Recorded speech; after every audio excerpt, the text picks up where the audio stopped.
Do we all have the capacity for evil? Can a seemingly ordinary person suddenly snap and perform acts of unspeakable depravity? Or are some people just born that way? History is littered with individuals who have given in to their dark desires. But how different are they really from you and I? Do we all have a shadowy side? Or do we accept the evil and just put it all down to human nature?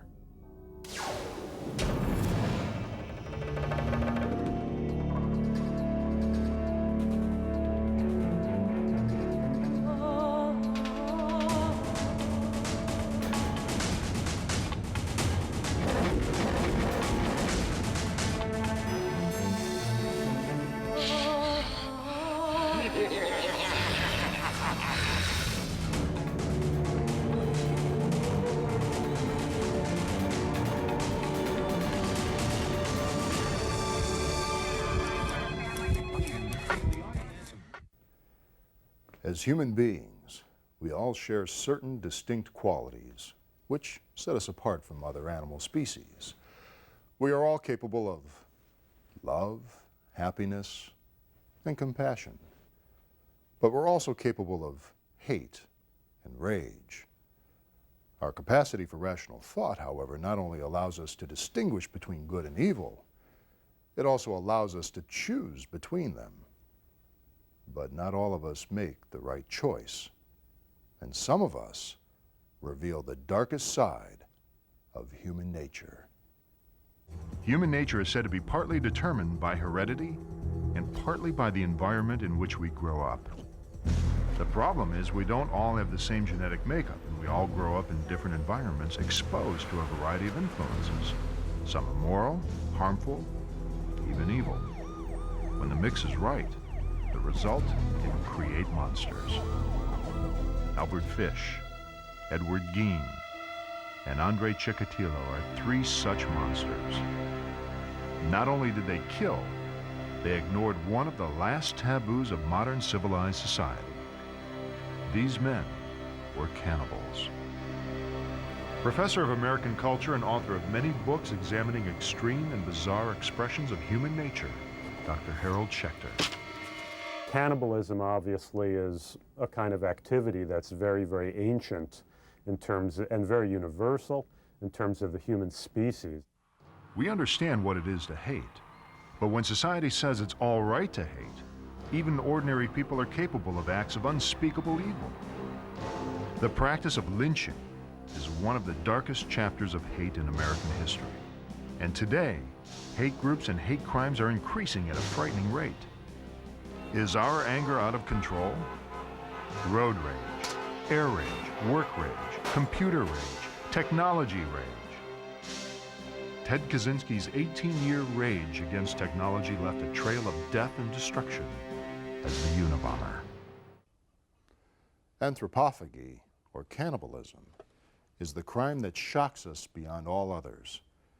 As outraged as we are at this savage crime, what frightens us more is that it graphically illustrates the depths of evil in human nature. Albert Fish was born in Washington, D.C. in 1870. An orphan bedwetter, he would later tell reporters, I was unmercifully whipped, and daily I saw boys doing many things they should not have done. A New York resident, Fish presented the outside world with a meek Christian family man who adored his children. But things quickly changed when in 1917, his wife deserted the family. It was this event, experts say, that triggered his manic descent into sadomasochistic behavior.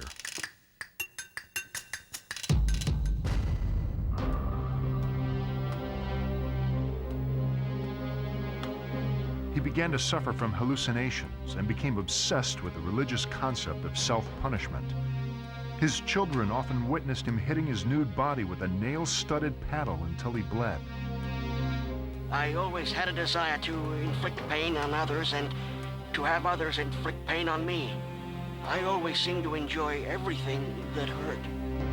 Fish had spent a lifetime torturing victims, torturing himself, just deriving all of this pleasure from pain. And cannibalism really, in a sense, was the only thing he hadn't tried. Fish was known to police as a minor nuisance, but nobody had the slightest idea of the scale of his activities. The police report later recorded, On June 3, 1928, Fish, calling himself Frank Howard, arrived on the doorstep of Albert and Delia Budd's apartment in New York City. He was there in reply to young Paul Budd's advertisement in the newspaper.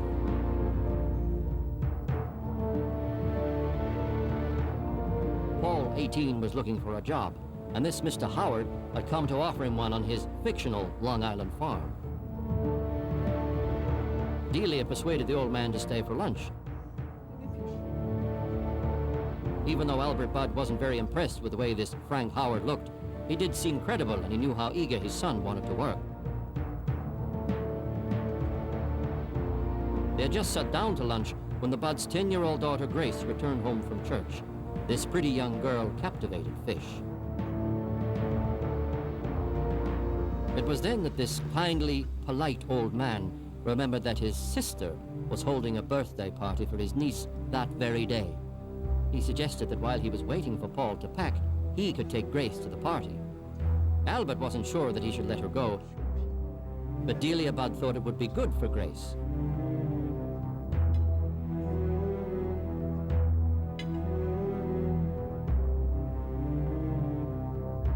It was the last time that Mr. and Mrs. Budd saw their daughter, alive or dead. as the police suspected, everything Frank Howard had told the Budds was a lie. They immediately mailed out flyers to police stations throughout the country. There were a couple of solid clues, but as time passed, the trail went cold. Delia Budd, the missing child's mother, received a chilling letter.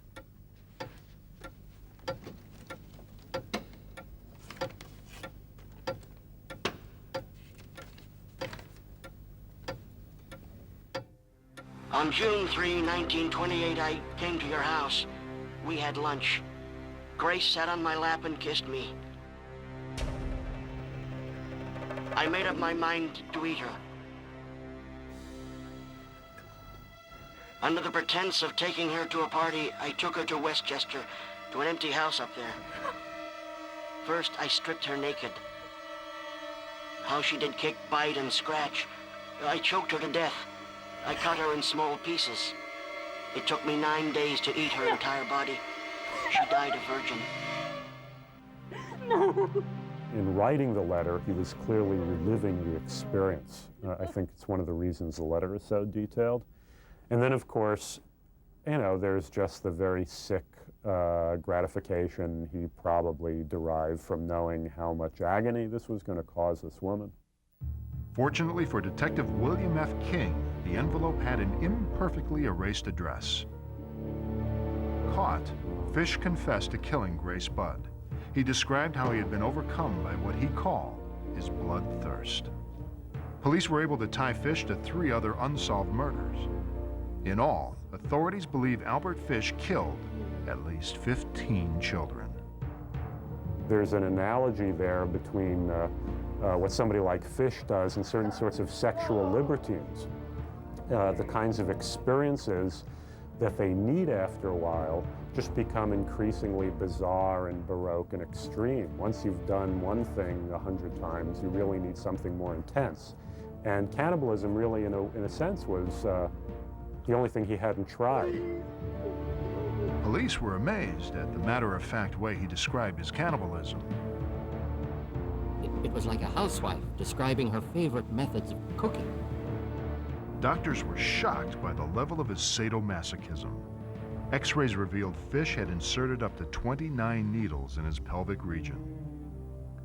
Despite this evidence, Albert Fish was deemed to be legally sane and found guilty of the murder of Grace Budd. On January 16, 1936, Albert Fish was executed. What possessed Albert Fish and others like him to consume the flesh of another human being? Fish would probably offer one explanation for his cannibalism, which was that he had become obsessed with the notion of tasting human flesh after hearing stories about people committing cannibalism during this terrible famine in China. Fish was a very, very, very exceptionally deranged human being who really ultimately indulged in every known perversion. One of the most infamous cannibal killers is Edward Gein. During the 1950s, this mild-mannered Midwestern farmer operated his very own human butchery, leaving nothing to waste of the corpses he exhumed or of the victims he brutally murdered. Edward Gein was born on August 27, 1906, to Augusta and George Gein.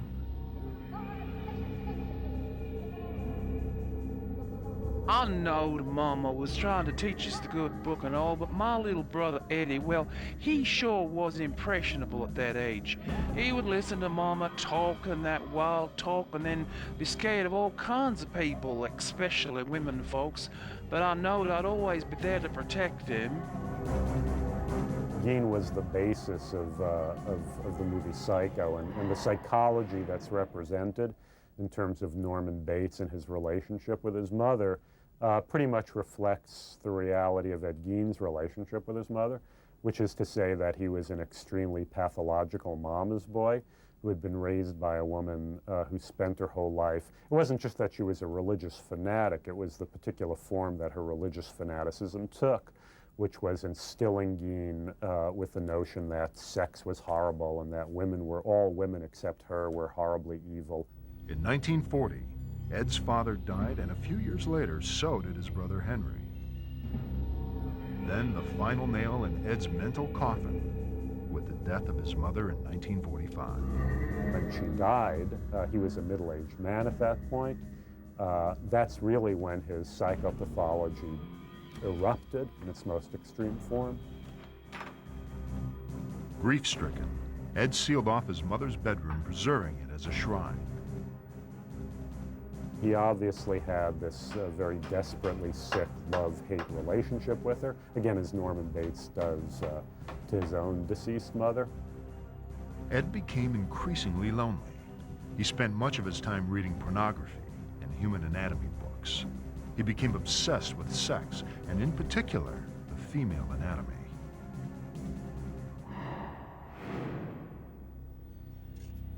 Eventually, Ed's obsession compelled him to seek out the real thing, and he began to plunder the local cemeteries. He even dug up his own mother's corpse. Gein was a necrophile. Whether or not he actually had sexual intercourse with the corpses that he dug up is unclear. He always denied it. But it's very, very clear that he was sexually motivated.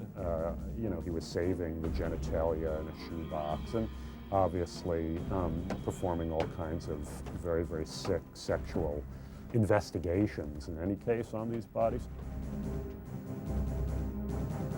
Ed's sick hobby became a murderous one when, in 1954, he killed 54-year-old Mary Hogan. 3 years later, Bernice Worden was reported missing by her son, a sheriff's deputy. What police officers found at the Gein farm would stay with them for the rest of their lives. In the kitchen, hanging from the rafters by its feet, was the headless, dissected body of Bernice Worden. It was a real-life house of horrors. Keeping souvenirs is not at all uncommon for serial killers. It just allows them or makes it easier for them to keep the experience alive in their imaginations. The ghoulish inventory included an armchair, lampshades, and a wastebasket made of human skin, a bowl made from a human skull, a belt studded with nipples, a shoebox containing 9 preserved female genitalia, including his mother's. Bernice Worden's heart was in a pan on the stove, and the refrigerator was stacked with human organs. Finally, they found Ed's full woman bodysuit constructed with human skin and complete with face mask and breasts.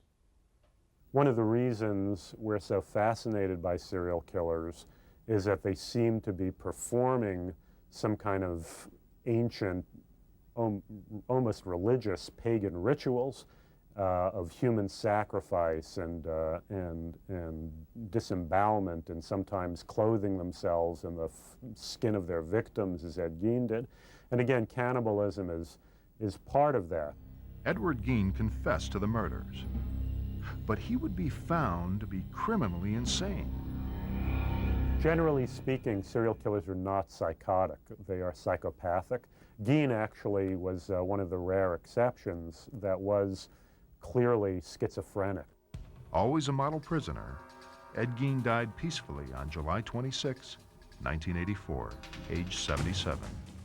He was buried in Plainfield Cemetery next to his mother, not far from the graves that he had robbed years earlier. Such despicable crimes and monsters like Ed Gein are not confined to one geographic location. With the fall of the Iron Curtain, the old Soviet Union had opened itself up to closer scrutiny by the outside world. What had been most revealing is that they too are not immune to the serial killer phenomenon. Andrei Romanovich Chikatilo's murderous rampage lasted 12 years, beginning in 1978. The man that history remembers as the Butcher of Rostov was born in 1936. At an impressionable age, his mother told Andrei that 7 years earlier, his older brother Stefan had been kidnapped and eaten by neighbors. The story had a profound effect on the chronically bedwetting, much-teased boy. There's something happens in the upbringing and the psychological development of serial killers that allows that very, very kind of ancient atavistic impulse to be acted on. He eventually became a teacher at a local school, but there were reports of sexual assaults against students. He was made redundant in 1981. Experts had profiled his modus operandi. He soon found a job as a supply clerk at a local industrial complex. The job entailed a lot of travel, which took him to many railway and bus stations. It was there that they found his victims. Chikatilo preyed on the weak and vulnerable, particularly young vagrants.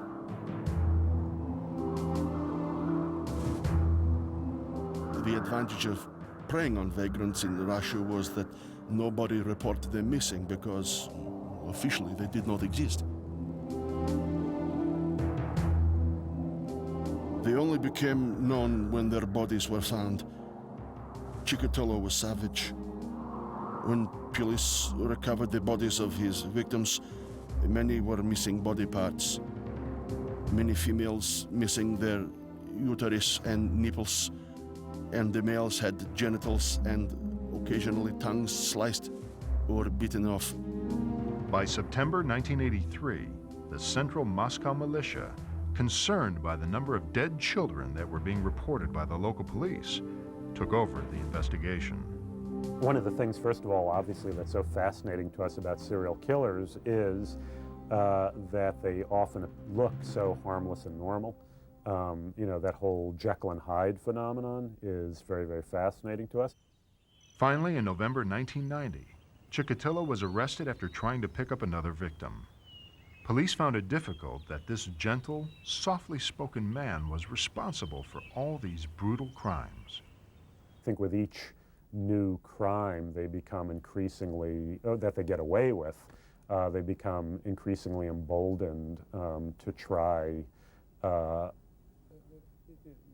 crimes of greater intensity and so on and so forth. Andrei Chikatilo described in chilling detail how he had tracked, brutalized, raped, and murdered his victims, sometimes removing body parts and eating them and drinking their blood. They descend more and more and more deeply into this pit of horror. His trial began in 1992. Chikatilo was locked inside a specially designed cage, surrounded by armed guards. This was not so much to contain the prisoner, but rather to prevent the relatives and friends of the victims from attacking him. Chikatilo was found guilty and sentenced to 52 individual death sentences. The man referred to as Russia's Hannibal Lecter was quickly executed by a single shot to the back of the head. Racism, anti-Semitism, ethnic cleansing, even gay bashing, all are crimes against humanity that manifest from the same evil source: hate. Take, for example, one of the most horrific chapters in American history. Between 1882 and 1930, over 3,000 African Americans were lynched. Was this justice or human nature at its evil worst? Vigilante groups made up of ordinary citizens unhappy with the way existing laws dealt with criminals would assume the role of judge, jury, and executioner. Lynching was their way of seeing justice to be done. In the beginning, both blacks and whites were lynched. In the Wild West, the victim was more often white. It wasn't until the end of the Civil War, 1865, and emancipation that African Americans became the primary targets of lynching. Lynching was justified by many as a response to crime. However, in most cases, victims had not been convicted or even charged with a specific crime.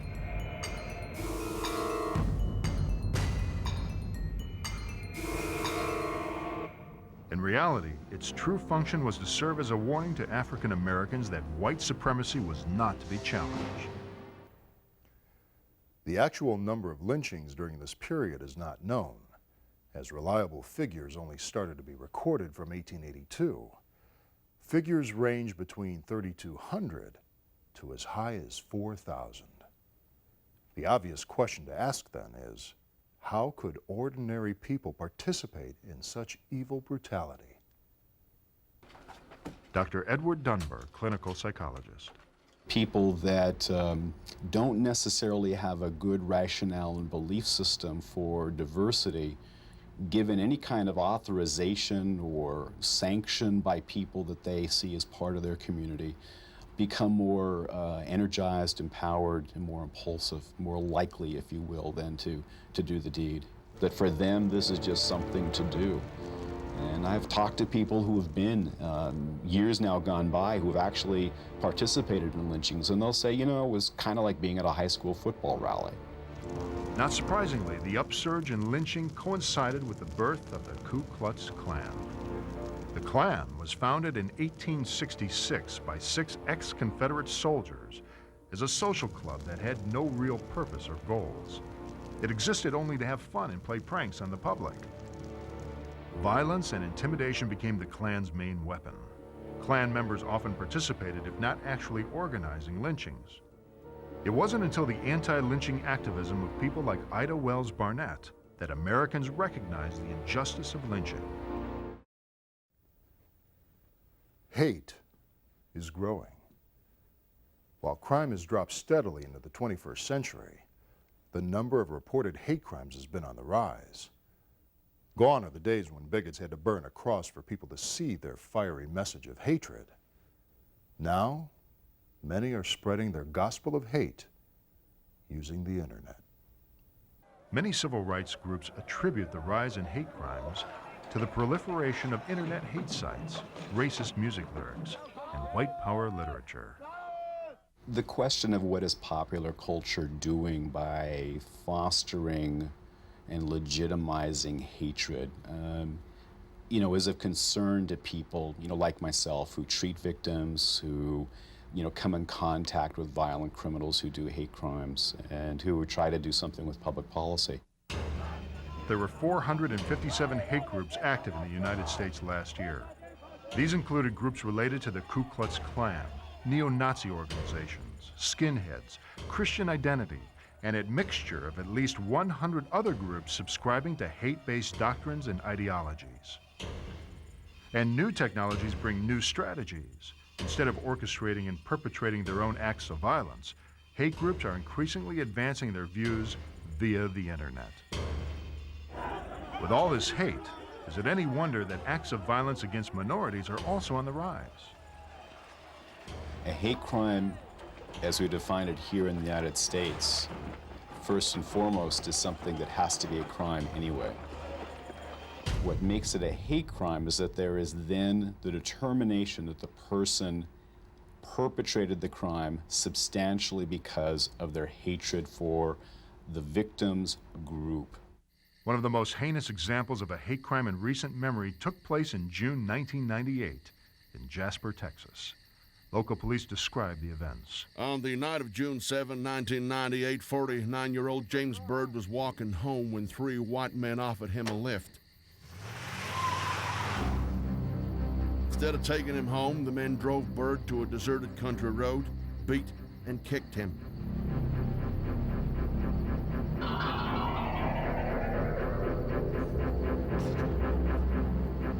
Then tied him by his ankles to the back of their pickup.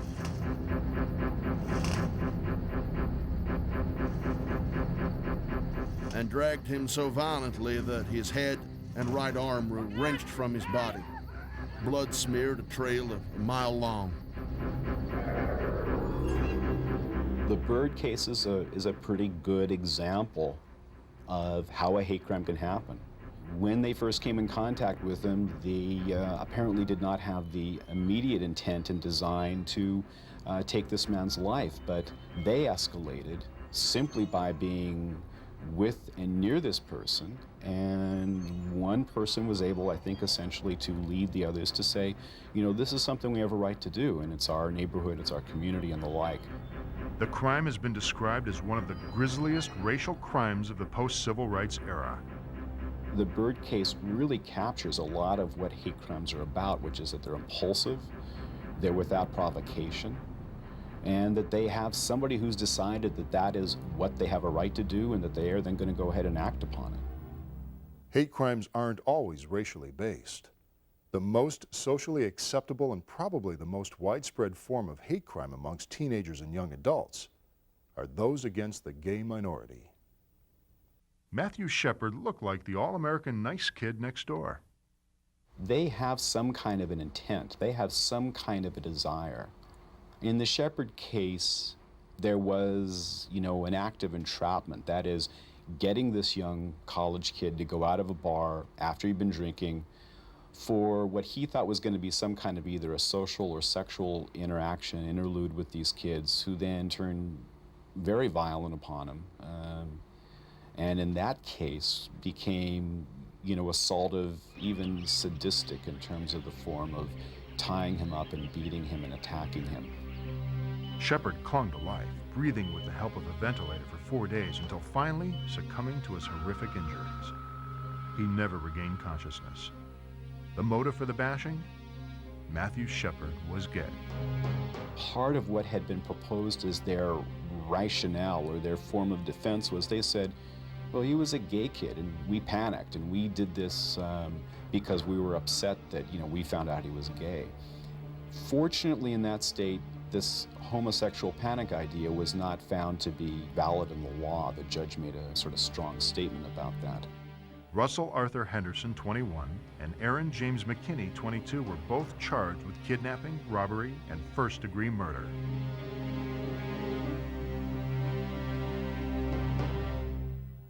In the world of white supremacy, Buford O. Furrow may represent the wave of the future, a new generation of racial warriors who believe in acting alone. In 1999, Buford O. Furrow, a lone wolf white supremacist, burst into the lobby of a Jewish community center in Los Angeles and fired about 70 shots indiscriminately with a submachine gun. 3 children, aged 5, 6, and 8, attending a summer camp, and 2 staff members were badly wounded. After fleeing the scene, he carjacked a Toyota. He then shot and killed a Filipino-American postal worker. Following a nationwide manhunt, Furrow surrendered to FBI officers in Las Vegas. He was charged with 1 count of murder and 5 counts of attempted murder. These were classified as hate crimes. The evil in people's being is growing a shorter fuse. Road rage, air rage, work rage, computer rage, technology rage. All of us become angry at times. It seems that certain individuals are in a rage all of the time, shouting, screaming, threatening, gesturing, sometimes resorting to physical violence.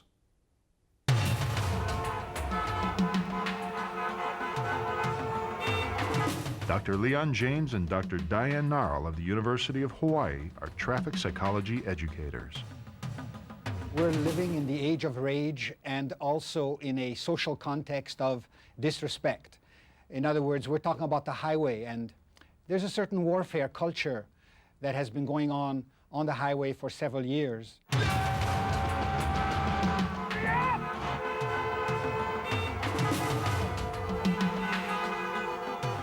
There are lots of forms of aggressive driving, and we just do them without thinking, like just getting around someone to get ahead, not signaling a lane change. If there's a pedestrian in a crosswalk or not in a crosswalk, speeding up to that pedestrian to make them walk a little faster. Of course, tailgating is a form of aggressive driving. Honking, making obscene gestures, all of these things are aggressive, and they're just myriad little behaviors that people do. Even facial expressions can be part of aggressive driving. As soon as you decide to retaliate to retain the upper hand, you actually lose control because you don't know what that person is going to do. Pretty soon, they're shooting at each other. Road rage usually is referring to assault and battery. So it usually means a chase or somebody injuring somebody else with the car or shooting at somebody or using some sort of a weapon. But for some, a physical confrontation is the only way to vent their frustration. And suddenly, you are tomorrow morning's headline. The reason you get into one of these aggressive exchanges is because you make yourself. It's venting. Whatever it is, people pick different occasions to so-called snap and become angry and flip the bird at somebody or use the car as a weapon and threaten them. Supporters of the airline industry love to tell us how much safer it is to travel by air than it is to drive. But is it?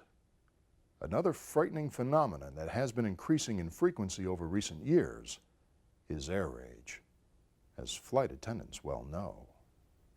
Passengers are losing their cool 35,000 feet up and becoming violent, kicking and punching other passengers and us flight attendants. Some of these acts of aggression are so violent that they are potentially putting lives at risk.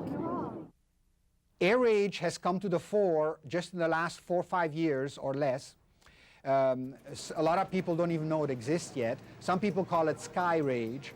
But whatever you call it, people who have traveled know what it is.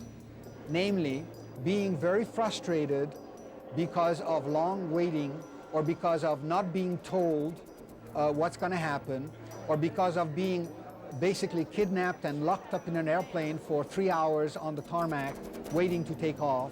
British Airways, one of the largest airlines in the world, has reported a 400% rise in air rage incidents globally over the last 3 years.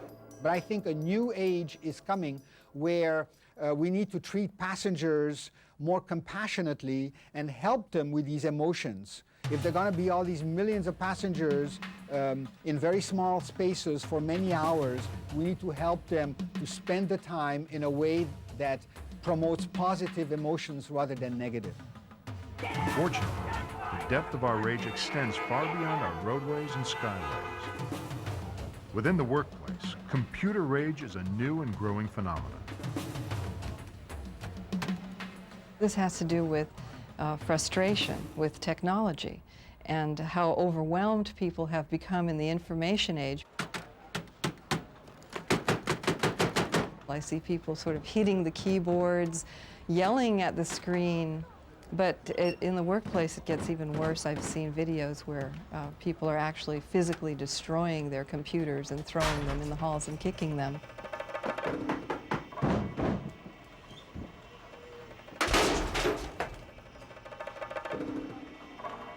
Other forms of work rage can range from harassment to employees using the barrel of a gun to vent their rage. In a November 1999, Byron K. Yasugi, a disgruntled former Xerox employee, walked into a Xerox office in Honolulu and killed 7 people. It is true that if you are going to, undermine people and do backstabbing and create difficulties for them, you really are losing control of your work situation, because you don't know when a Byron Uesugi is going to walk in the door and murder 7 people within a few minutes. As we have seen, rage can be a sudden, violent, sometimes deadly way of relieving stress. But what happens when rage becomes a lifelong obsession? In April 1996, after one of the most extensive and expensive manhunts in law enforcement history, the FBI finally captured the terrorist known as the Unabomber. Theodore Kaczynski was born in Chicago in 1942. Having demonstrated an aptitude for math at high school, Kaczynski attended Harvard University, then enrolled in the University of Michigan, where he earned a PhD in mathematics in 1967. Sources say that he traveled extensively while starting to write his anti-technology manifesto. After a falling out with his family in 1978, Kaczynski returned to Montana and began to live like a hermit. Not long after, his reign of terror began. The Unabomber first struck in 1978 at Northwestern University, and again the following year. Following the bombing of an American Airlines flight, the FBI named him the Junkyard Bomber. That changed after the bombing of the United Airlines president. The FBI reassigned the case Unabomb.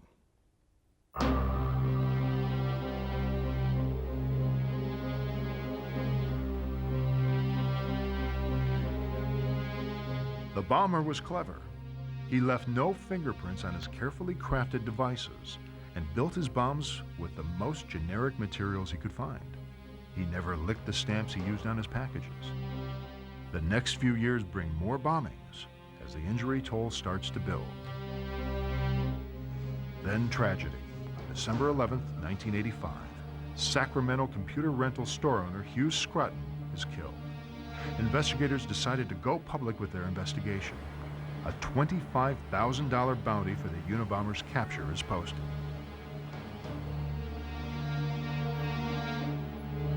The first real break in the case came after a bombing outside a Salt Lake City computer store in February 1987. The secretary, the case's first and only eyewitness, saw a man in a hooded sweatshirt and aviator sunglasses leave what appears to be a bag of wooden boards in the store parking lot. The device later exploded when it was moved by the store's owner.